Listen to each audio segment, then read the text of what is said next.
सरकार इस संदर्भ में क्या कर रही है, क्योंकि हम और आप अगर चिंतित हैं तो सरकार भी कंसर्न होगी। सबसे पहले तो मैं मोहित ओम के पास एक अपडेट के लिए क्विकली चलना चाहता हूं। मोहित, ये बातें सरकार को भी समझ में आ रही होंगी, राज्यों ने अपनी चिंताओं से अवगत करा दिया है, केंद्र सरकार ने क्या कार्य योजना बनाई है?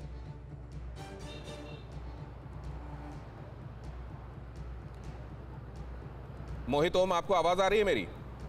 और दिनेश, सवाल दोबारा पूछिए। कैसे सप्लाई किया जाएगा, कैसे डिमांड एंड सप्लाई मिसमैच को ठीक किया जाएगा?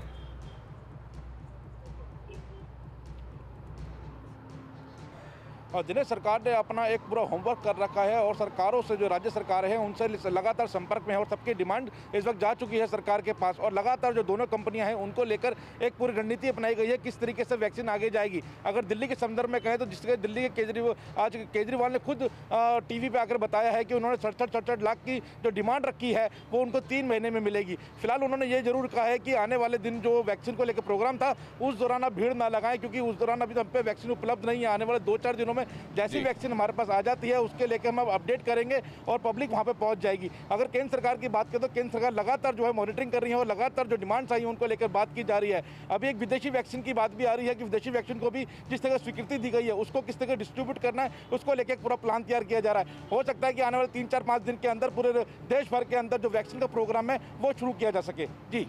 जी, अब मैं इसको लेकर डॉक्टर सरमन सिंह के पास चलना चाहता हूं। डॉक्टर सरमन सिंह, मुझे लगता है कि अगर इसको रोल आउट नेशन वाइड करना है तो हमको एक साथ करना चाहिए, वरना कई राज्यों की शिकायत होगी कि देखिए हमारे साथ डिस्क्रिमिनेशन हुआ, हमारे पास उतनी डोजेज थी नहीं। अगर ये हमको करना है तो एक साथ ये जो 18+ के लिए हमने तय किया है वो करना चाहिए, और उसके पहले तय करना चाहिए कि जितने लोगों को हमको लगाना है उतने हमारे पास डोजेज हो। ये बिल्कुल बड़ा क्वेश्चन है, बिल्कुल आपने सही कहा, लेकिन जैसा कि आपके करस्पॉन्डेंस में जो बात आ रही थी, उन्होंने जो बताया मोहित जी ने, वो बिल्कुल सही बात है कि बहुत सारी बाहर की कंपनियां, स्पुतनिक है और मॉडर्ना की है, फाइजर की भी शायद, जहां तक मेरी इंफॉर्मेशन है, उनको भी लाइसेंस मिल रहा है।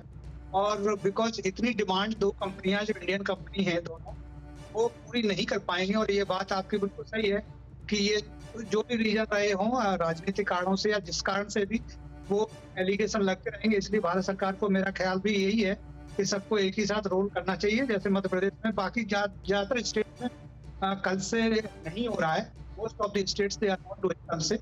तो वो मुझे लगता है कि सब में जब तक अवेलेबिलिटी नहीं होगी तब तक रोल आउट नहीं करना चाहिए। बिकॉज एक बार रोल आउट हो जाएगी तो लोगों को बहुत परेशानी होती है उसमें। बस एक बार आपने रजिस्ट्रेशन करा लिया, फिर वो आते हैं, चले जाते हैं, उससे नॉट ओनली दैट परेशानी होती है, बट कोरोना के इन्फेक्शन के भी चांसेस रहते हैं कि कितनी भी आप कोशिश कर लीजिए, फिजिकल डिस्टेंस मेंटेन नहीं हो पाती है।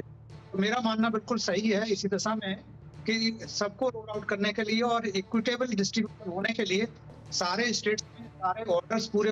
डॉक्टर सरमन, मैं आपसे ये भी जानना चाहूंगा, क्या इसके लिए एक समाधान ये भी हो सकता है कि कुछ क्योंकि सुप्रीम कोर्ट ने भी इस पर चिंता जाहिर की है कि जो अनपढ़ लोग हैं वो कैसे रजिस्ट्रेशन कराएंगे, उनको भी आपको, आपके देश के नागरिक हैं, उनको भी आपको वैक्सीनेट करना है। तो क्या ऐसा करना मुमकिन था हमारे लिए कि कुछ जगहों पर हम रजिस्ट्रेशन के साथ वैक्सीनेट करें और कुछ जगहों पर वॉक इन के लिए हम सेंटर्स बनाएं जहां एक लिमिटेड नंबर को हर दिन केटर किया जा सके? क्या ऐसा हो सकता था क्या?